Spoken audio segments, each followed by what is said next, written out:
చంద్రశేఖరేంద్ర సరస్వతి జయంతి. చంద్రశేఖరేంద్ర సరస్వతి 1894 మే 20, 1994 జనవరి 8 అని పెట్టారు ఇక్కడ. కంచి కామకోటి పీఠం జగద్గురుగా అధిష్ఠించిన వారి వరుస క్రమంలో 68వ వారని తెలుస్తోంది. పీఠం అధిష్ఠించిన వారిని జగద్గురు, పరమాచార్య, మహాస్వామి అనే పేర్లతో పిలిచే ఆచారం పరంపరగా వస్తోంది. జగద్గురు చంద్రశేఖరేంద్ర సరస్వతి స్వామి ధర్మాచరణకు శ్రద్ధ ప్రాతిపదిక అంటారు.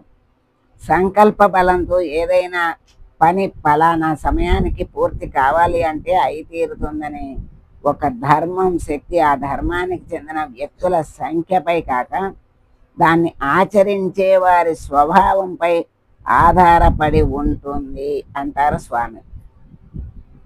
ఆయన జీవిత విశేషాలు కొన్ని మనం తెలుసుకుందాం.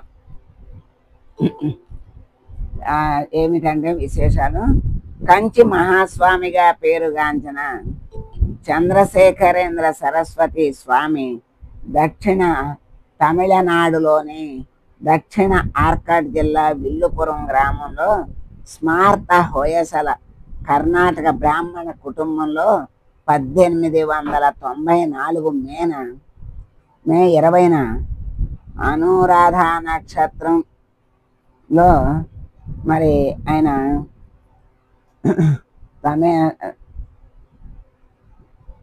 అనురాధ నక్షత్రంలో చాంద్రమాసానుసారం జన్మించారు. స్వామి తల్లిదండ్రులు మహాలక్ష్మి సుబ్రహ్మణ్య శాస్త్రి. జిల్లా విద్యాధికారిగా పనిచేస్తున్న సుబ్రహ్మణ్య శాస్త్రికి స్వామి 2వ కుమారుడు. చంద్రశేఖరేంద్ర సరస్వతి స్వామి జన్మించినప్పుడు పెట్టిన పేరు స్వామినాథన్.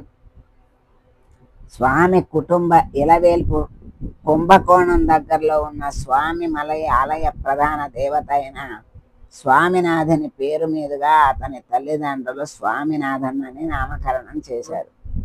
స్వామినాథన్ దిండివనంలో ఆ తండ్రి పనిచేస్తున్న ఆర్కాట్ అమెరికన్ మిషన్ ఉన్నత పాఠశాలలో విద్యాభ్యాసం ఆరంభించారు. చురుకైన విద్యార్థిగా పేరు తెచ్చుకుని పలు పాఠ్యాంశాల్లో రాణించాడు. స్వామికి 1905లో ఉపనయనం జరిగింది. శివన్ సర్గా పేరొందిన సదాశివ శాస్త్రి స్వామినాథన్కి అనుజుడు. ఆ బాలుడు 13వ ఏటనే సన్యాస దీక్ష పుచ్చుకొని కంచి కామకోటి పీఠం అధిష్ఠించాడు.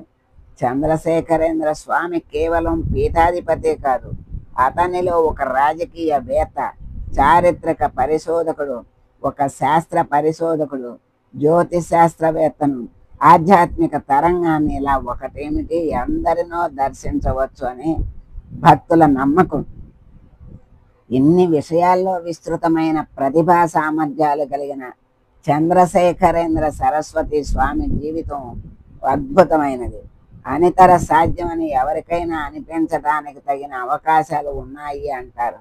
నిండు నూరేళ్ళు విలక్షణమైన జీవితాన్ని గడిపి పాదచారి దేశమంతా సంచరిస్తూ ధర్మ ప్రబోధాలు బోధించి అనేక దివ్యశక్తులు ప్రదర్శిస్తూ సనాతన ధర్మ పునరుద్ధరణ కోసం జీవితాన్ని అంకితం చేసుకున్న మహాపురుషుడు స్వామి. అతను నడిచే దేవుడిగా ప్రసిద్ధికెక్కాడు.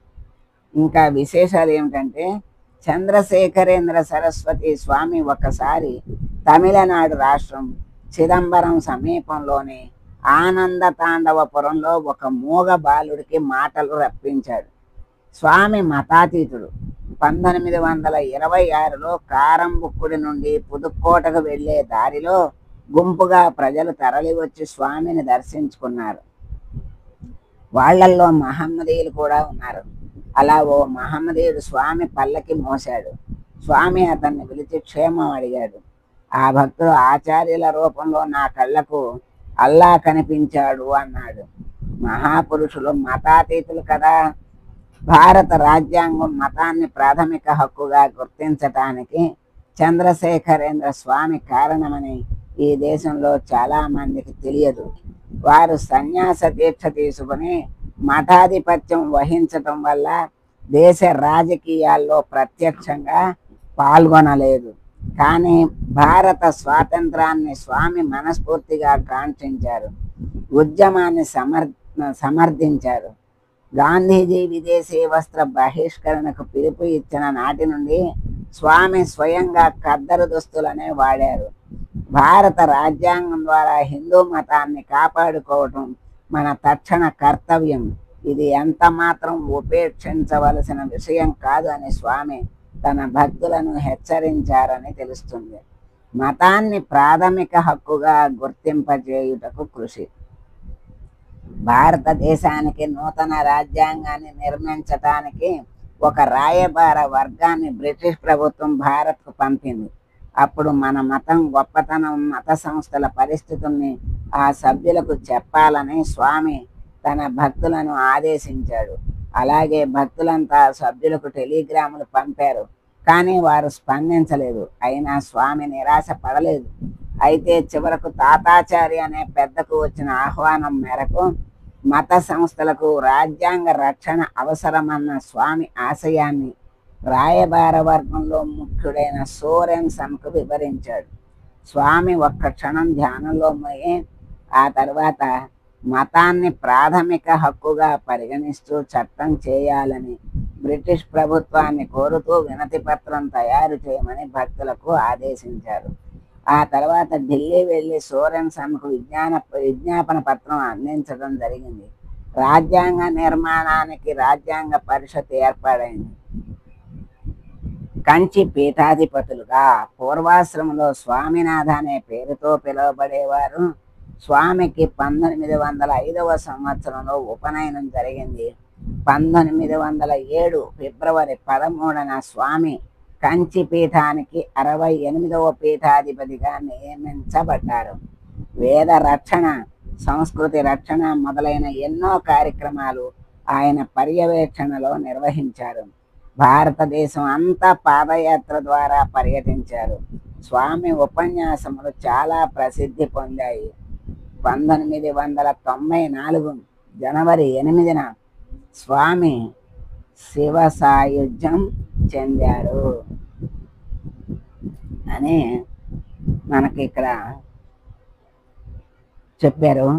స్వామి యొక్క మరి చరిత్ర, కంచి పీఠానికి అధిపతులుగా ఎప్పుడయ్యారు, మరి ఆయన యొక్క జన్మ, తల్లిదండ్రులు దగ్గర నుంచి జీవిత విశేషాలు, ఆయన చేసిన కొన్ని అమోఘమైన పనులు, సంఘటనలు అన్నిటినీ కూడా అది ఆయన జీవితంలో కొన్ని మనం తెలుసుకొని తరించాం.